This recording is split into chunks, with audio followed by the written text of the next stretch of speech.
going to, sorry, Jennifer, am I good now? Yeah, go ahead. Welcome everyone to the Centerville work session being held here on January 20th, 2026 at Centerville City Hall. This work session is just with the legislators. We have all 5 of our council members present, so note that for the record on the roll call. And we're gonna, we have some specific bills that really relate to cities, some property tax bills, but we're hoping that we get the other couple here so we can get a good balanced input on that. But Representative Cutler is willing right now. I've given him a chance to finish his pie, dragging this out. He's willing right now to talk to us about some specific things, just really affecting our community right now. One of them in particular he just mentioned to me. So, Representative Cutler, do you want to take it away on that? Absolutely. See if you'll still let me online here in Centerville. They permanently locked me out.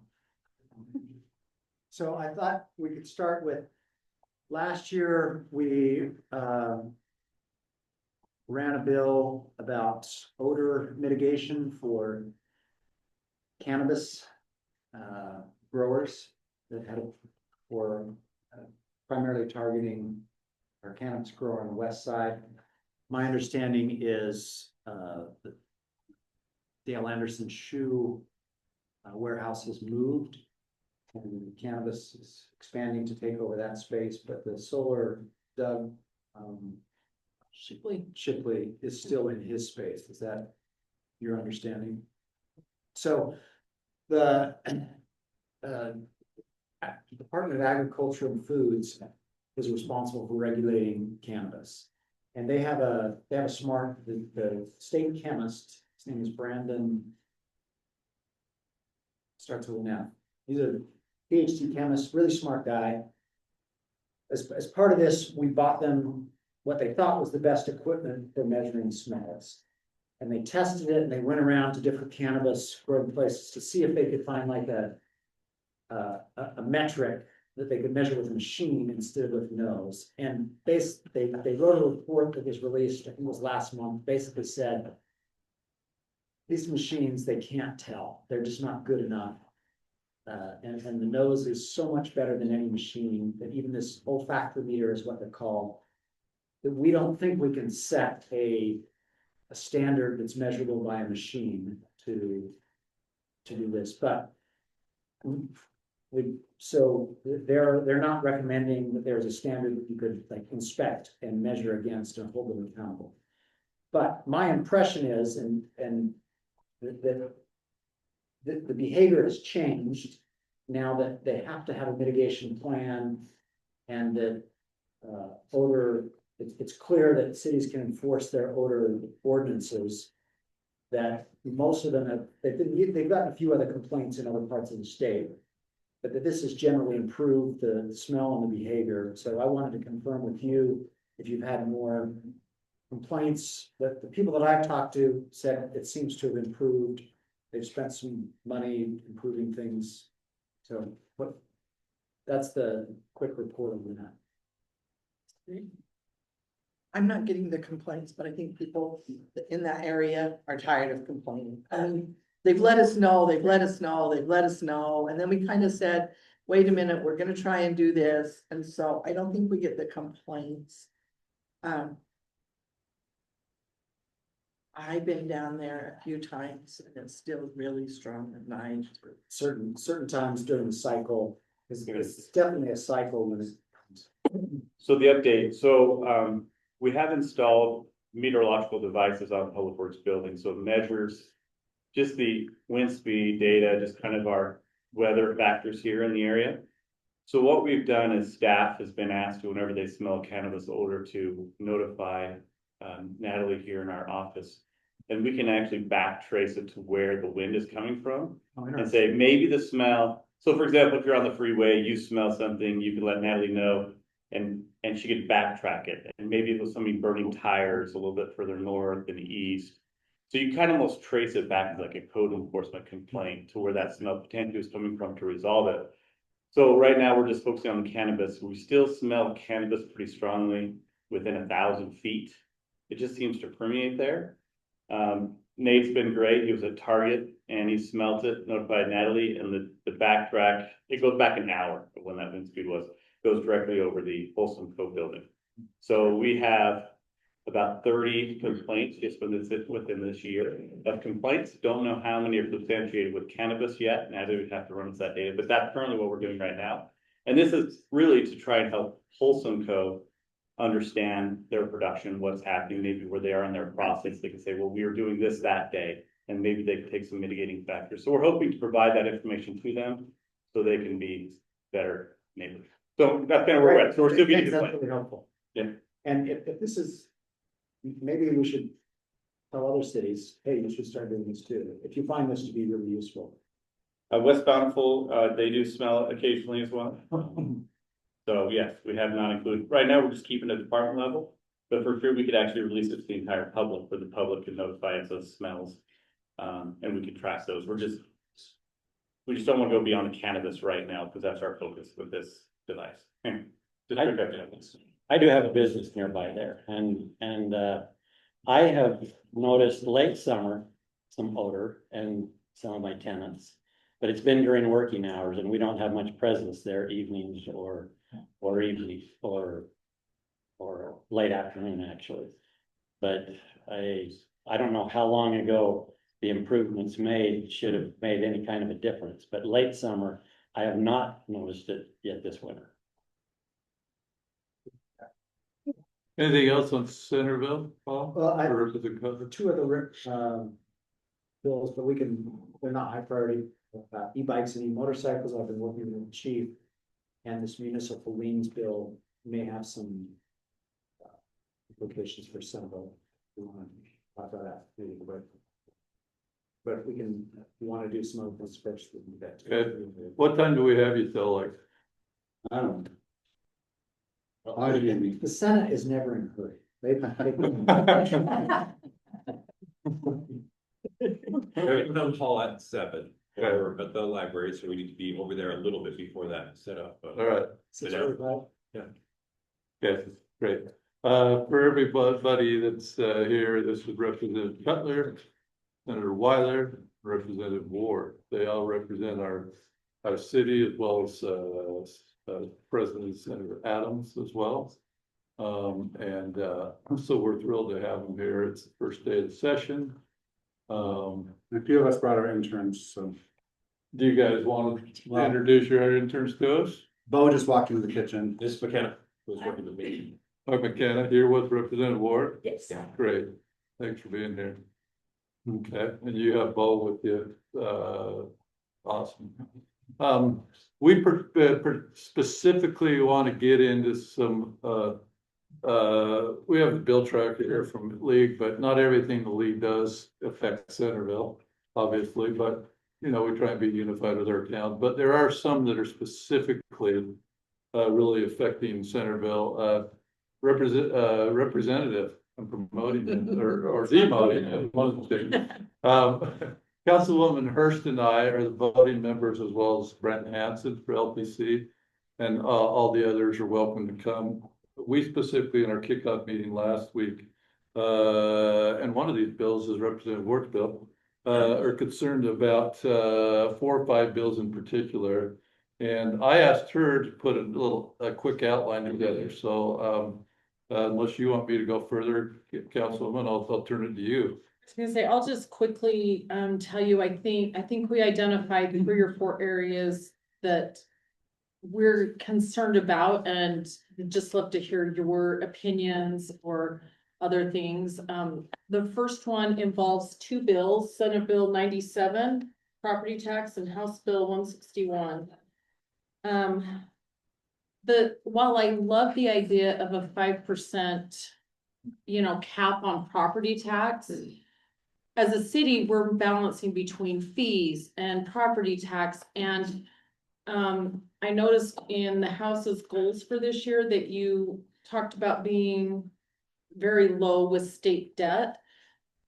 This potentially, I think the unintended consequence to this bill is that we could have more debt if we run into as a city, we're pretty conservative and we don't like, there are many times when, we're saying, do we need to do a property tax increase? And we say, no, let's see if sales tax, no guarantee, as y'all know. And so I think that's the concern we have with that particular one, is it does limit city's ability to manage what really is best for the city.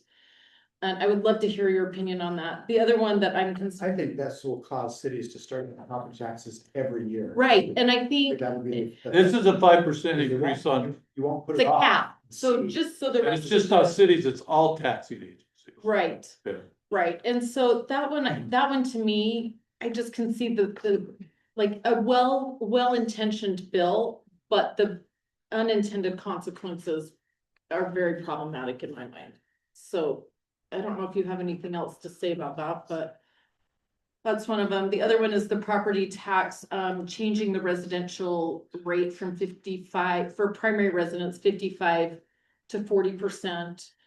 I have a whole lot of thoughts on that, but That's HB 161. Yes. You're curious.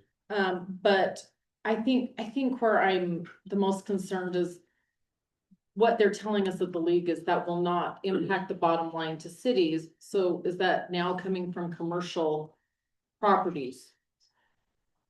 It's just a shift from residential to commercial, because over the past 5-7 years, residential values have gone up, commercial values have not gone up at the same rate. Some have gone up, depending on the type of commercial. Retail has gone up, office buildings not as much. And so the burden has just shifted to residential. And this is an attempt to shift it back to commercial, but you may or may not think that's a good idea. If you're a commercial business owner, you probably don't think that's a good idea, but I was gonna say at this point, I'm just trying to Brad, understand you're an better. appraiser. Would you agree that that's accurate, that the business taxes have not gone up comparable to residential? They have not, because the Utah is a non-disclosure state. So the ability to appraise the commercial properties has lagged behind the residential because of the lack of data. And the data that they can use for residential valuation comes from the MLS. I've got a couple of slides that can show how much it's changed if you're interested in that, but. Well, let me just say, of the total property tax payors in the state, just the number of payors, not the amounts. 61.3% are single family homes, 13.5% are second and vacation homes, short-term rentals. Business personal property is 10.8%, vacant land is 8.6%. Commercial and industrial, which is retail, office buildings, warehouses, is only 4.1% of the property tax payors. Agricultural is 1.5% and centrally assesses 0.2%. My point is, how do you shift it to 4% of the property tax payers? It just doesn't make sense to me. When residential, if you add the primary single homes and then the secondary homes, vacation homes, that's basically 75% of all of the tax payors. So I don't think it's sustainable to try to make 4% pay the majority of the property tax. But carry the burden. And also it's not, the businesses aren't asking for more services, it's the homeowners that are traditionally asking for more services from the cities. And so I'm not really on board with the change. I understand the reasoning, and if it were to get to a vote to the people, it would pass, because everybody's gonna vote to lower their own taxes and try to shift it to somebody else. Even though at the end of the day, if we tax businesses more, their products are gonna cost more. So I'm not sold on that concept. Which I think was one of my concerns, is I'm like, are we just shifting? Gosh, it feels good to lower the taxes, but really is the cost of living going down for families? And so I think that was. I think the real problem is people don't believe that their houses are being properly assessed. Some people think that their assessment is too high. Now, of course, there's already a relief out there. They can appeal the assessment, which most people don't want to do. And the assessor doesn't want too many of those because they'd have to hire more staff. But I think rather than trying to shift it from a 40% discount to a 60% discount. I'd rather see them focus on trying to improve the assessments and making sure we're getting more accurate assessments. But that's just me. Okay. So, I think it was a mistake to make the 40% discount in the first place. it probably was, but you don't put that toothpaste back in the tube. I know you don't, but Yeah, when I've talked with you guys, but also with Bountiful and West Bountiful, with Bountiful in particular, well, in many different cities, in a quiet way, are unexcited about adding residential compared to commercial, often preferring to let land stand open in hopes of getting commercial, because they perceive, and I think they're right, that their ability to meet their responsibilities will be easier if they have commercial that pays them more property tax, and it will be harder for them if they have more residential that doesn't pay them as much property tax. And I think that behind the scenes in quiet ways, I think that's part of why we have a problem with not enough housing, is that cities have to make the choice about what gets built where, have an understandable preference for commercial instead of housing. And I think we'd make that worse if we discounted that. And I agree with Representative Ward, but I think the bigger problem is people don't appreciate that they're getting a discount. They don't even know they're getting a discount. Now, if you try to double their property taxes, they're gonna know real fast. But I can't tell you how many dozens of times, and I'm probably not the only one in this room that's done this, who's had to defend Washington County. Cause people buy a second home in St. George and they're like, oh my gosh, this county is gouging me. And I explained to them, no, you're getting a 40% discount on your primary home. This is a secondary home, so you're not getting that discount. They're like, they look at me like I'm from Mars. They have no idea that they're getting a 40% discount. yeah, And these are people I would who agree. can with afford a that. second home. That's- So they're, you know. Right. 45%, just to be clear, is it? 45, okay. So just graphically, the black is residential. The percentage of the property tax is residential, the red is centrally assessed or commercial. So you can see this is from 1955 to 2025, how much the residential has grown compared to the.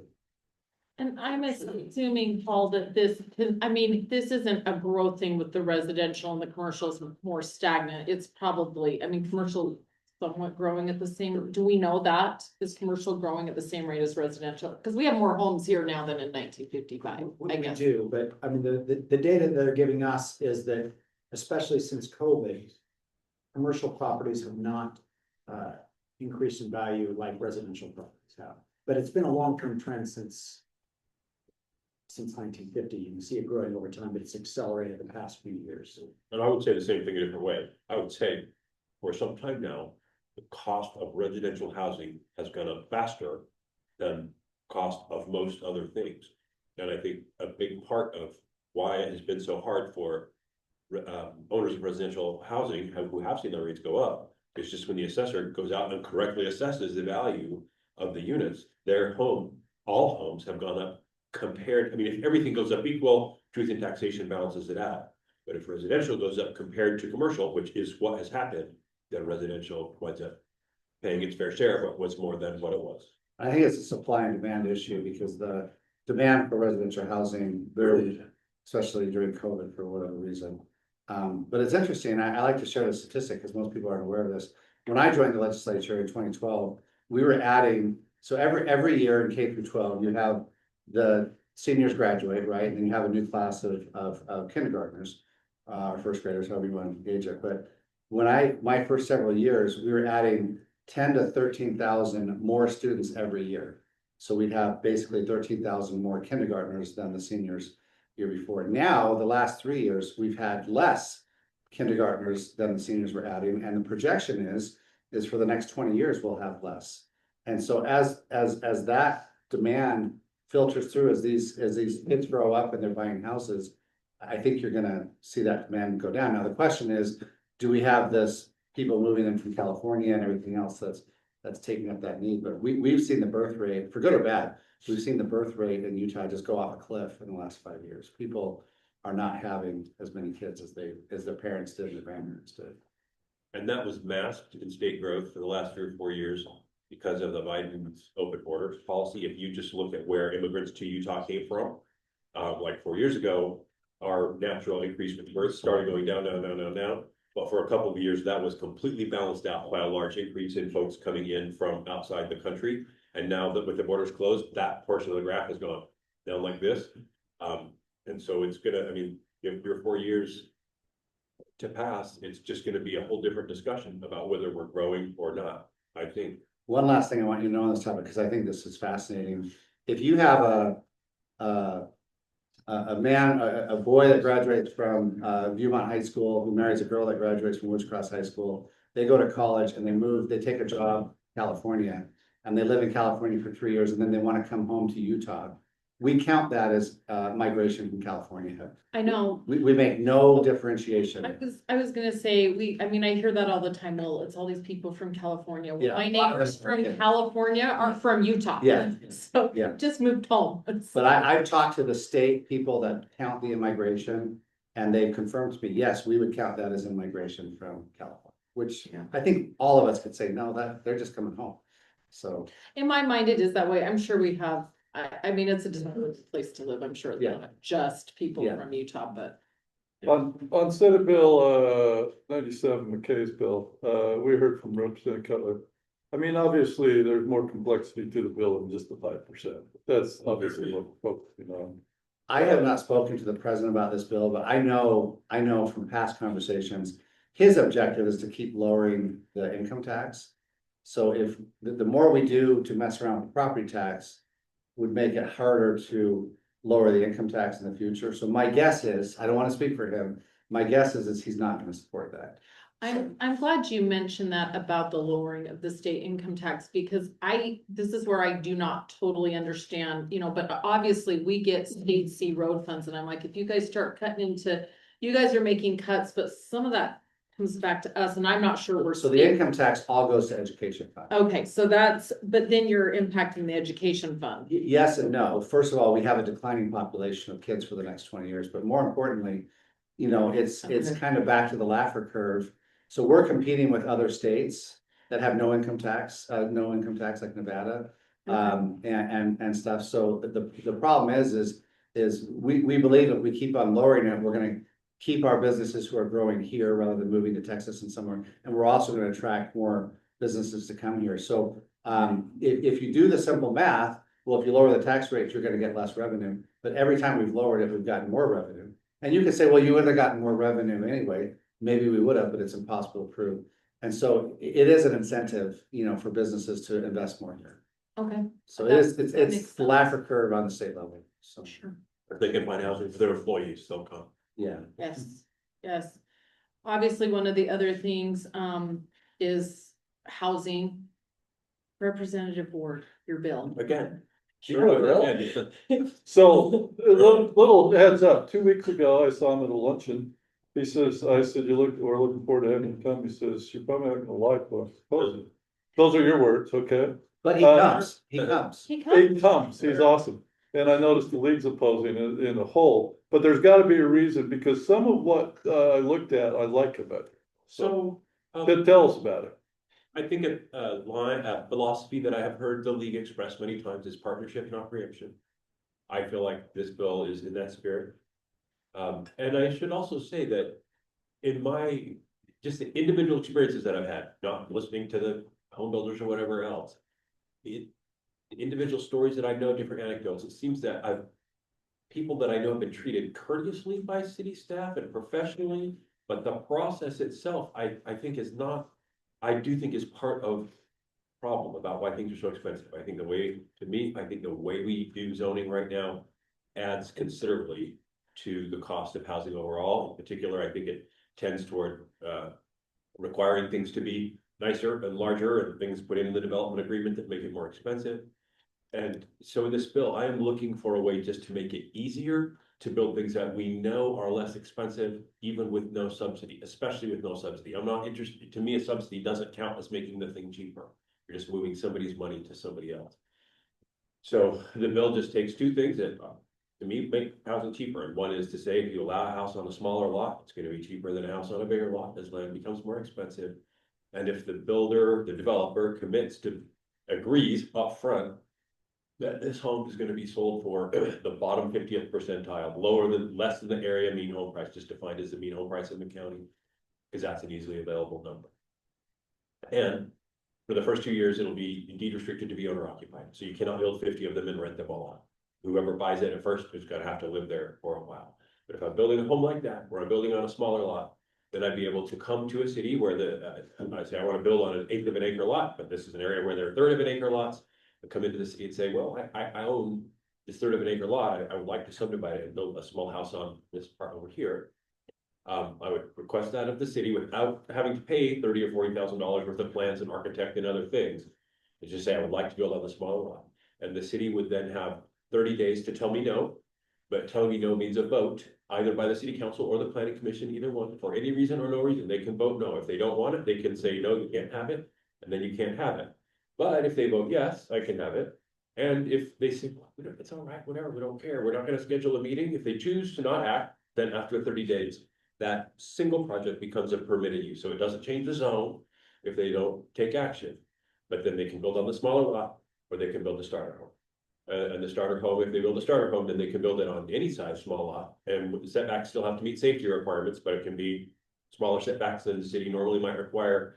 They don't have to meet building material requirements that are still safe, but may add to the cost. It's just those things that sometimes, those zoning requirements that do sometimes make it more expensive. So we would call that a state preferred land use. Meaning that it's not mandated, the cities can still override it, but it would move it for those two things where an action was needed to be taken to stop it from happening. So that is what is in the bill. I think those two things are two things that are important. But I'm just looking for some way that smaller things have at least some chance to be built. Right now, yeah, I can have a project that made complete sense to split a half-acre lot in half, but if that's smaller than the zone, you can't even ask.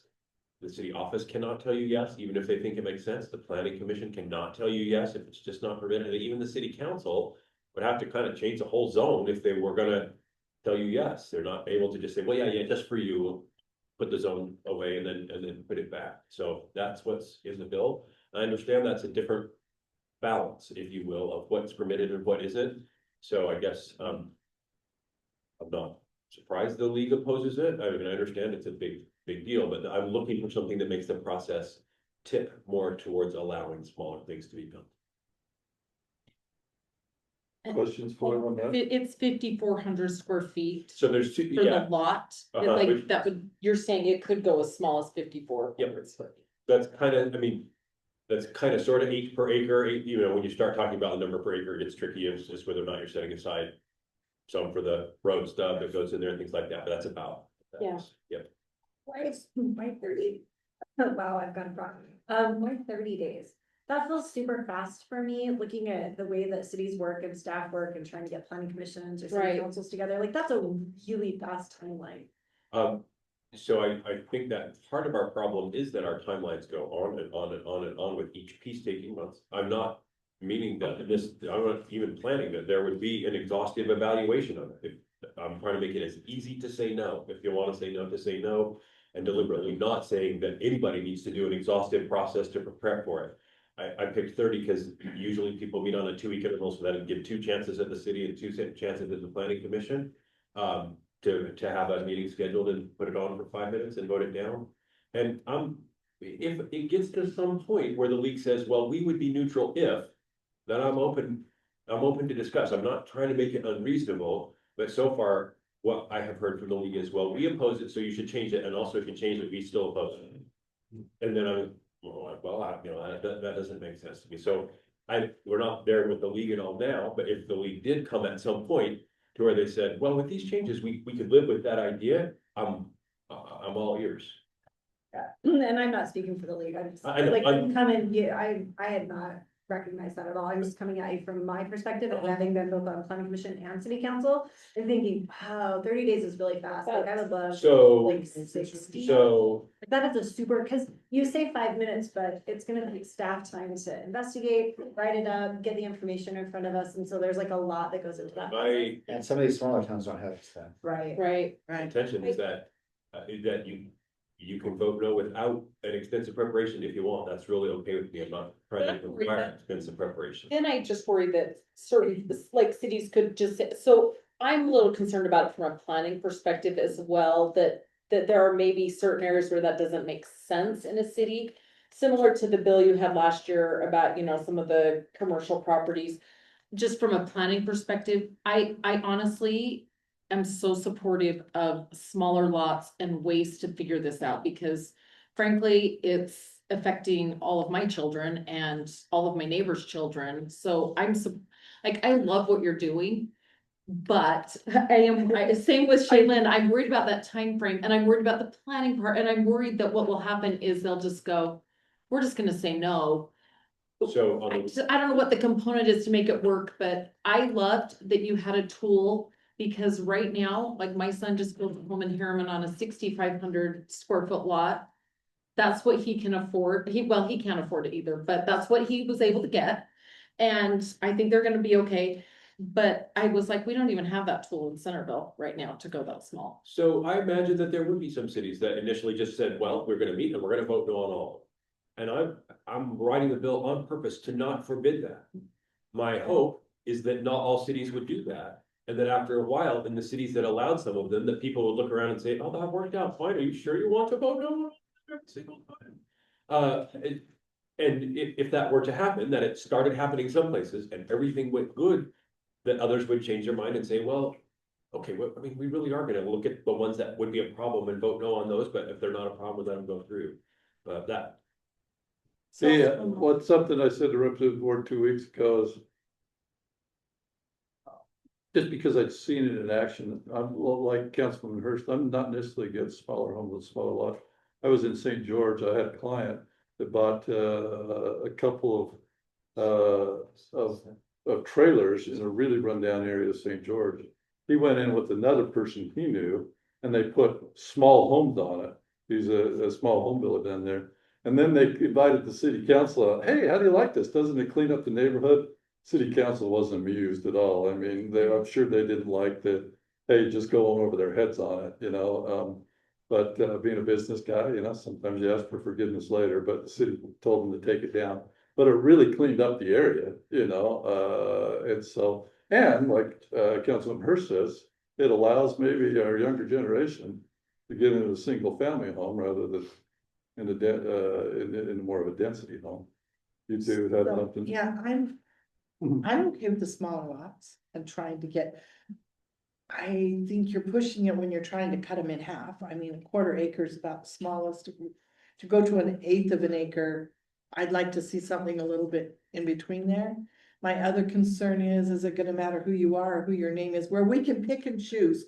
We don't have to justify, we don't have to give a reason. Well, I'm gonna let Gina's kid build on her little spot in the backyard, but I'm not gonna let Brian's build in his because my mom lives next door and he doesn't want to. I mean, I'm a little concerned where you're giving us almost too much power. We don't have to justify what we do or who we do it for. so to me, the problem is that right now we've made it to say, hey, the thing that is super easy is to say no to everyone. No one can come in and ask for an eighth of an acre at all. It's not zoned for that functionally. And so we made it easy to always blanket say no. I'm fine with arbitrariness if we would just start tipping in the way of allowing for it. So Robin, the 6,500, there's 6,500 square feet in Harriman. That's a little bit bigger than an eighth of an acre. But that's what I'm saying, a little bit would make, I think, a difference. I think we're going. No, why, I promise you, I am surprised how well they laid that out. I'm like, that was not bad. It's a beautiful neighborhood and they're all pretty, and they have some bigger open green space that, you know. But that's the thing, they've got the bigger open space, they've got a whole subdivision. But if we've got just little tiny ones that we're putting here and we're putting there. And my other comment was, okay, so I have to sell my house for in the bottom 50%. So am I gonna go to the nicest neighborhoods to build the little house so that it's easy to hit the 50%? I mean, if I've got a. How are you determining the 50%? Didn't you say by the county? Just a Yeah, 50% it won't house. be, that won't determine it. It'll be the entire county. No, he said it was the area. No, the county, it's just the median home price. I just wanted a number that was easy to get to, that was always available to everybody, so you wouldn't be fighting over what the number was. So I said, it is either number you want from the area, from the median home price in the county, either 1 or 2 years ago. So you go back and look, that will change slowly, but it won't change fast. In the whole city or in that neighborhood? Just in the whole county. Well, that would disproportionately affect Centerville as opposed to Clearfield. There's definitely a difference in the median home prices here as opposed to there. And the overall median home price in Davis is upwards of, close to $600,000, so. But that really isn't that's the developers or the builder's decision. I mean, it's I a little out of our wheelhouse. And so that being said, if I can just add on, I acknowledge that the relationship between cities and state is a little bit different between state and federal. But the principles can remain the same, and it does seem kind of like the state's taking some action that would be looked at disapprovingly if the federal government was doing it to the state. I understand the relationship is different. That being said, if we could mitigate other problems before we start doing what you've suggested, I did just a quick search on the MLS, and I found that institutional investors in Davis County, just two of them, have American Homes for Rent has 96 single family homes. And then they have in different other LLC or entity names, they have another 183 just in Davis County, single family homes. We incentivize these institutional investors to hold on to these properties when we provide a 45% subsidy to their property taxes. So when we're talking about moving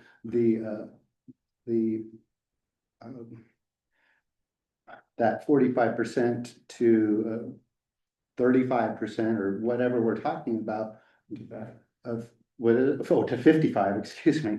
That to me, we are incentivizing more of these institutional investors to hold on to these properties that should be affordable housing for people here in the county right now. We also have one entity, Jordan Valley Water Conservancy District owns 96 buildable lots in Davis County. Brian, did you say Jordan Valley? Jordan Valley The- Water Conservancy I can District. explain what that is. But they do own it and they are exempt. Well, but they're preparing room for a pipeline for potential project. That's So, what they've been holding. but I on to don't it think for we'll ever years happen, and but- right, they've been holding on to it for years and years and years. but but that was cost savings for them. I know when they started it because I worked at the state, but it's. Nevertheless, those are buildable lots. These are affordable homes. They're being subsidized by these tax incentives that we provide. We should only be providing to single family homeowners that live in their home. I agree, but have Senate leadership and House leadership that are both home builders. I asked if I ran a bill on that, what would happen to it? You can imagine that John Johnson is running a bill that would put an additional tax on corporate owned housing. I do too. I like that a The lot. Representative Cutler's thing, we brought this up with him over a year or two ago. I texted him back and forth, and he was asking for information, and he's, I believe, sincere when he says that. for And sure. I met with Steve Waldrop, and he says it's a constitutional change that would be required to make that change, which I'm not quite sure I agree with, but that's Steve's position. So Bill wouldn't work. This is how Senator Johnson is proposing another way to get around that by, I love it. instead of just removing the exemption, putting a tax on them, and the tax would be less than the exemption, so they'd still be incentivized to try to get the exemption so you know who they are. But like you can see who they are. So we'll see if that goes anywhere. I'm interested in it. Might come back to your bill. I think it's House Bill 184. Yes. Is that the Yes. one? I support trying to get more affordable housing for all of our children. I'm also in that camp. I want to think about what you've done. I'm sort of like, but I will suggest to you, having been on this side of the table, 30 days feels super fast. And if we want to incentivize like smaller cities to take the time to actually not just put in a process that says we're gonna say no to everything, maybe consider extending that to like 45, just to give people the Again, opportunity. if there was any hint that would give me any kind of diminished opposition, I would be willing to do that in a heartbeat. What do you think? You But, know, right. that could- Well, can you I think that do, could- to me, that was the concern. So when they presented it, I was like, oh, I like where this is going. And then they got to that part and it's like, no. Well, again, if at any point they say, with this change, we would drop our opposition, that's just a whole different conversation, then we demand you change it and we still oppose it. Yeah, and I will say this, I think to Brian's point, I fully support what he's saying. I do get the problem, but you know, it is hard to, it's hard when it's like, I want it to be a primary homeowner in that home and not just for 2 years. I want it to stay that way. So that they can, this just is, you know, as those kids get older and move out, that another young family can come in and it doesn't become a dilapidated, blighted rental area because a bunch of businesses went in and purchased them and. I mean, but. I don't know how to do that, I but- still also believe that from the Constitution, we have property rights. And I'm really reluctant to say to an owner, you need to permanently give up this part of your property right in exchange for this thing that you can no longer rent, And rent. so maybe the option is exactly what Representative Cutler said, that, you know, maybe it's a different tax for a corporation or a non-primary owned home. I don't know what the answer is, but I do think that I think that the problem is I get what you're saying about the property rights.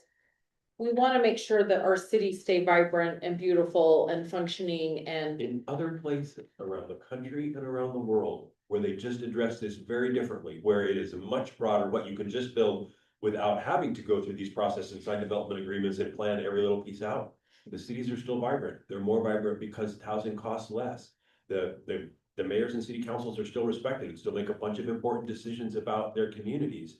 But it is just easier to build things, and over time, things cost considerably less. Or Houston doesn't count. We can't count Houston. Where they have no zoning or no planning at all. That's what you mean. I just, in general, if you make it easier to build, it does matter after a while that more things can get built quicker and for less, but. I do appreciate Yeah. that, for sure, like, I want you to know, like, I appreciate that you are often bringing bills that consider. What I consider to be one of the most important issues that we need to deal with, and I don't know how we do it because of what you said, the property rights and some other stuff, but. So, I mean, I'm sure you saw the Deseret News poll, that was the kind of their lead story this morning. Housing affordability, when they just asked people, what's the most important issue for you and your family overall, it was almost triple as high as any other issue that even got mentioned. Yeah. 2.5 times as high. It's a huge thing, and then they ask a second question that to me almost was more important. More interesting, even, it was more important. Then they kind of asked the question and said, well, a split is one way we can just split how we even think about it is we continue with what we have now, which says largely all these decisions will be made by each city according to their best interests, as they have done after working hard on what they want to do. Or is it time to say the state should do something statewide that makes it easier to build? And that one came back for the first time that I have ever seen it 50-50. So to me, that is a move to me, that's a significant move of people saying it is time to do something different that on a statewide basis makes it easier to build. Whether that really is public opinion changing, to me, it seemed that way, but I don't know. Here's a thought, when I was on the council. You still On are. a long time, on half my life, so. Some changes that I was making, the planner at the time said, here's your problem, we get this council. And they fix, this is broken, and this next council comes and they fix this and it's broken, and then pretty soon there's no carryover. So then this next council gonna fix what's broken and they go back to what these guys had. And so you're going back. I think we've seen, it used to be that there was not much inspection and you could build a house pretty much the way you wanted to. But then we had a lot of homes that were being built that weren't safe for people to live in. So who's gonna make that, you say, well, they can use cheaper materials, they could do this, they could do that. Building code, just that. Well, I was gonna say, the only thing his bill is addressing is just getting that approval for a smaller lot essentially, right? And then we would have to come up with appropriate in this- setbacks. In the starter home portion of it, if they're Right. gonna build a cheaper one, then it lists some of the normal things that I would say cities like. to put in, but that make it more expensive. So he is trying. So like, to preserve those. so like setbacks. It says you can build at any lot size, it says you can build with any material that still has to meet safety code, but may not meet neighborhood design, standards. So, So we have a couple more things, but before I get to those, and those two are transportation utility fee and cut government spending. I'm gonna allow Senator Weiler, anything that you have coming up that affects Centerville. We've had heard from Representative Cut, Representative Ward, things that. I'm glad you asked. I have just under 30 bills. I want to tell you each of for just 2 or 3 minutes each, so. I don't have any, I mean, I think all of my bills are gonna make Utah a better state, but I don't have anything I think specifically that the league will be interested in or that will directly. Well, not only the league, but us. Yeah, no. Cause I Yeah. support most of the league, but I don't agree with all of No, them. yeah. Bills. So most of, Right. a lot of my bills are in the kind of the criminal justice arena, because I chair that committee. And I work in that space, so I can't think of anything that you're gonna either love or hate on behalf of Centerville City, so. Well, so if that's where you are, I'm Yeah. gonna just put a plug in right now. Yeah, sure. Do you know where I get complaints from the police officers is they arrest somebody, they put them in jail, and they're back out before they're even off shift. Yeah, It makes them not even feel safe, because that person knows where they are, they know they're still out, they just arrested you. You may be intoxicated, it may be for a DV, and they put you in jail, and it was a rough arrest. And they know that you're right up there driving around. So some of that is the sheriff's purview, whether they want to keep them or release them, and some of it's the courts. But that's not something that I can, as a lawmaker, automatically change. And Right. this bit about, I'm sorry, but the bails that, where they're deciding on how much money you have, Yeah, you don't have to pay any bills at all. They're trying to make it equitable for the poor and the rich, because you have a lot of money, you can bail yourself out. yeah. So we're going to, We've actually made significant improvements in that in 6 years. Because we can't have a system where wealthy people get out of jail and poor people have to sit in jail until. but it's kind of getting reversed. Now the poor people can get out for nothing. So you've kind of taken it and reversed it.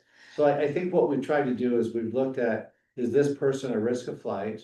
Or are they a risk to the community if they're out on jail? But if they're not a risk of flight, per se, and they're not a risk to the community, like they're gonna murder somebody or, then, you know, remember, they haven't been convicted of anything when they're in jail. And most people don't realize this, I'm not trying to be condescending, but almost everybody in the Farmington jail, they're waiting for their trial. Then if they're convicted, then they end up going to the state prison and, you know, and by the airport or down in Gunnison. But it is a problem if we're holding somebody, we often will hold somebody waiting for their trial longer than they would have served if they were convicted, you know, and so you gotta balance all those interests. Anyway. He's not innocent, but I hear you, If I could wave a magic wand and fix all that, I would, but there's just it's a lot more intricate than that. I think, and this isn't the place, but I think maybe you need to talk to the people that are born in the trenches. I have a relative that is actually a bail bondsman and probably does the most, bails out more people in Utah County and Cache County than anybody. And I think to sit down with her and talk to her and find out what she's seeing, boots on the ground. Sure. I'd be happy if you want to give her my phone number or give me her phone number.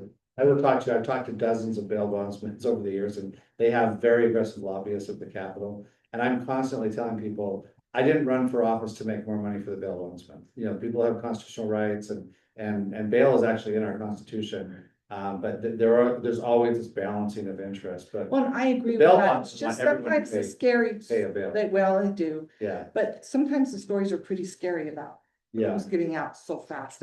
Like I said, what I'm being told is we're favoring the poor now. If you're poor, you can, and they know it. If Yeah. I have no income and I have no house, I can go rob this store and I'm gonna be home for dinner because all I have to do is prove that I don't have an income. Yeah, Where if I've got an income, I can't rob the store because they're gonna keep me in jail. I'd be happy to talk to her and I can look into that. I can just tell you from my vantage point, I think it's, and by the way, I happen to work at a law firm with 3 criminal defense attorneys. And so I don't personally deal with criminal defense, but I have 2 partners that do murder trials. And so I know a little bit about this because I talk to my coworkers, like we all do, so, but I'm happy to follow. So cutting government spending, at the luncheon I saw Representative Ward at, they had a panel up front, and they said they're being encouraged, you as lawmakers to cut government spending on the state level. And then we went to, league meeting last week, they said, you're probably gonna be coming to us and cutting government spending on the city level and county level, and that sort of, what's it all about? I mean, where's this being driven? What's this I think coming the from? government asked all the state agencies to propose 5% cuts. Right, Where this is coming from is or what instigated this is in the One Big Beautiful Bill, there were a number of changes to what is taxable income. You get a big What you can appreciate, for example, Yeah. and how soon. depreciation, what's your standard deduction, that increased. And basically, it lowers the amount of taxes that most people will pay and lowers your taxable income. That carries over to the Utah state tax return. And the taxable income that they'll pay a state tax on is also now lower. It's lower by, the estimate is $300 million. So Utah's economy keeps growing. But instead of having new money each year, because of the impact of that tax bill, our budget is basically completely flat. There's no new money to spend. So, Meaning that there is not enough for a cost of living increase. so the idea was, okay, let's try to reprioritize. How would we reprioritize? They did this exercise with the higher education system where they said, we want you to come to us with areas you could cut and areas you would increase, and how you would show us at least that you could do some cuts. And then we may give you that money back or increase it in different areas. So basically, we're trying the same thing with state agencies. Everybody has to come up with cuts. They may or may not be implemented, but this at least gives some room to kind of shift some priorities around. And everything he said is true. And in addition to that, the One Big Beautiful Bill, I hate that name. It shifts, over the next 5 years, it shifts a lot of the administrative costs for Medicaid and food stamps and other government benefits from the federal government to the state. So we're also, now we don't have to absorb all of those in 2027, but we will be absorbing those over time. And we like to be proactive. We don't want to spend money, next year that we know we're not going to have the year after that. So it is affecting us at least $300 million a year, and that's every year going forward. So it's not like a one-time hit. But isn't there another side to the argument that those cuts are gonna increase the economy, the spending, the profits, Hopefully. taxability? That is, again, we're back to the Laffer curve, so. But are we not factoring in some of that So, to I anticipate? mean, there's a certain set of numbers that we have to go off of, right? So we're not allowed to just kind of choose how big we think the economy will be. Our fiscal analysts follow a set process and they make estimates, I think it's every 3 months as the year goes on. And so when we pass a budget, what we're really doing is saying, this is the amount of tax money that we think will come into the state between July and the next July. So it's, between the 4 or 5 months out and 12 months later, you're just estimating how much tax money will come in during that time. And we tell them to be a little bit conservative, because unlike the federal government, we have to balance our budget every year. And so if their estimates are a little bit off, we want them to be off in our favor and not, so we have to come back in special session and do bigger cuts. But they make continual estimates and Yes. throughout the year. And kind of the ones we're operating off of now happened in December, and they're like the second to last estimate. So right now, from those estimates, that's where we are with the 0 one time and 0 ongoing. And these are really nerdy PhD types, and they're really good at what they do. The final set of estimates will come with about 10 days left in the session. Yeah, But when those come, then that number, whatever they say, will be the number that we cannot spend more of when we send the final budget. and just so we're clear, in March, in 6 weeks, we're gonna be trying to guess how much furniture and new cars you're buying in June of 2027. That's what we're doing. And so it's not an exact science. But the fear, I think the reason that have the list of cuts at least laid out is that what if that number comes back 0.5% down or 1% down compared to what the last estimate was. All is lost. If you, I mean, then we're gonna go back and some of those very difficult cuts will be taken. I don't. In social services, there's programs already that I would say are dying off for lack of a cost of living increase for multiple years in a row.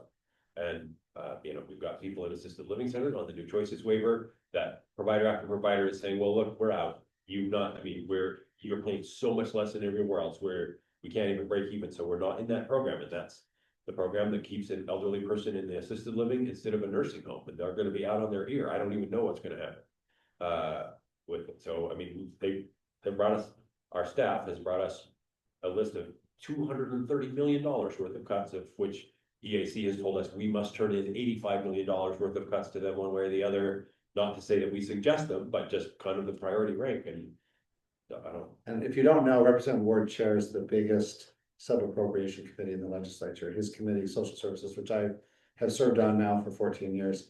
It's bigger now than the education budget as part of our state. So that's got a very important job. And he does a good job with that. Representative Cutler, you described that very well. If you're not doing anything this couple months, I have a position for you at my firm. Okay, we're down to 5 minutes because we're trying to think of their time. They had till about 1:45, so it's lightning round time, right? Is there anything that we need to ask that they can answer quick? Quickly, where are you guys at on the transportation utility fees? Where should we be at? Because I don't know about that. I think it's important. I'm a little worried about some of the requirements for the studies. I think they're expensive for cities to determine. I do support that you don't do it based on property value or something along those lines, but I do think there's easier ways to. And I don't know that much about it because the bill's not out yet, so I can't read This was it. Karen Peterson's. Uh-huh. Yeah. The Yeah. concept of instead of paying for taxes, you charge everyone a fee for transportation. Based on Yeah. the usage estimated sometime. And here's kind of why I looked at that is because, general fund does pay roads and some of that comes from Class C, state Class C road funds, but that is one area that our city is still, in my mind, underfunding just a little bit. And the problem with roads is, they last until they don't. So I'll tell you this, I don't know anything about this issue. There are certain legislators, no matter what they propose, I'm gonna be skeptical. And there's other legislators at the opposite. Okay. Anything Karen Peterson proposes, I'm likely to probably wanna support because she's one of the smarter, more rational, also a former city councilwoman. And I just have the utmost respect. She's also didn't file for reelection, so this is her last session. So I will dig into that more since we raised it, but she's one of the good legislators. I'm not necessarily, I do support the essence of the bill. I'm not sure I'm concerned about a couple of things I Yeah. heard. So, but I appreciate you saying. All I can tell you is whatever she proposes will be well thought out, well Yeah. researched, because that's Oh, what she is. So. Absolutely. From her previous bills on this, you can tell Yeah. either she or somebody she knows Yeah. knows what they're talking Yeah. about as Yeah. far as traffic Well, and. She's been fighting with a large nonprofit located in downtown. Yeah, well, Salt Lake City I know, for years. I'm Which just gonna have to, Sure should go. We talked quickly House Bill 77 last year, the flag bill that prohibits municipalities from displaying non-sanctioned. Well, you guys can't be trusted to decide what flags fly. Now, I'm being facetious. I voted against that. I know that every one of you voted against it, and I appreciate that. I see that Representative Stoddard is proposing an amendment this year, a flag display modification that would just remove the limitation as applied to government entities. I would love to see you guys support that bill. And unfortunately, he's from the minority party, but he's one of the minority party people that is better liked than some of the other. Well, I mean, So- Governor Cox has called it a silly bill. And that flag bill was always aimed at classrooms and the schools. And so it really ticked me, and I would have probably still voted against it, but, and I don't want a teacher having a picture of the Salt Lake Temple. I don't want them to have the Bible on their desk, and I also don't want them to have a LGBT flag. I'm just saying, let's keep the classroom neutral for kids. But it really annoyed me when they included you all and counties, because you're elected. You should be able to decide what flag you're putting up on your freaking flagpole, and that, it was offensive to me. Senator Weiler, I very much agree with you. I Yeah. put a flag up every city council meeting in Yeah. protest of that bill, and I really would very much love do you support that modification? Salt Lake City, Move it from the municipal. Salt Lake City completely trolled that bill by changing their flag. Senator Weiler, I want you to understand that I'm on the opposite side of the Yeah. fence. I've just been through a very lengthy campaign, talked to hundreds of Centerville residents. Yeah, They're not happy that in a governmental building in our city that a pride flag is being displayed against perception of being that contrary to Utah law. and that's fair, And it's not purposeful. but let me just say, that's a decision that you should be making, Okay, not me making for 249 cities and towns. That's my point. you look at it as governmental. I look at it, that was, to me, it was complete overreach. And if it's the pride flag today, but what's it gonna be 40 years from now? So that's my concern. So I just ask you to hold on to that when it comes to zoning issues. And that I, kind of thing. You know, let us sometimes I get- lose my grasp. Amen. You're asking Amen. for consistency, Yeah. that's. That's right. Well, and my complaint on it is, they put it out there and say it's illegal. Then it happens, and I have people calling me and saying, Robin, why don't you do something? I can honestly say I haven't been in tears too many times, and I was over this issue because my moral integrity was, so if somebody's robbing or taking money from the city, are you gonna do anything with that? Or because they're your friends, you're not going to? And I'm like, this isn't me, and it's not anything I could do about. And they're like, well, here's the law, and you're not abiding by it. So I'm asking you make the law so that it is either a law or it isn't a law. That's And fair. so that we don't look like idiots because you put it out there, hey, this is illegal, and then we allow it to happen. So I would like it to be one way or the other, That's fair. so that, you know. so that the Whatever state- office is being to enforce it needs to enforce it, Right. whatever that case may be. If you say it at the state level, you have to enforce it at the state level. Enforcing a local level for state laws, a little tricky. I just want to tell you before he leaves, so Ray has never been on city council, but his wife is now on the Bountiful Planning Commission. Oh, She's wonderful. very much involved in what he does, so I think that's a good thing, so. Thank you, gentlemen, for all you do. I won't get into unfunded mandates. That's a city point. Are you for it? Are you for them or against it? Okay, but thank you. No, from the bottom of my heart, really. Thank you for having I'll be up on Capitol Hill a bit and seeing you and. Great. We'd love your feedback. Texting us is a good way to tell us how you feel, reference the bill number, maybe respond. If any of you want to come up and sit with me on the Senate floor in the next 44 days, let me know, or text me. If you want some excitement, come sit in the house. If you want a nice time. It's like a frat party versus like a country club. Are you willing to give us your phone numbers? Oh, yeah. Texting? You ready? Yeah. Yeah. Tell us when you're ready.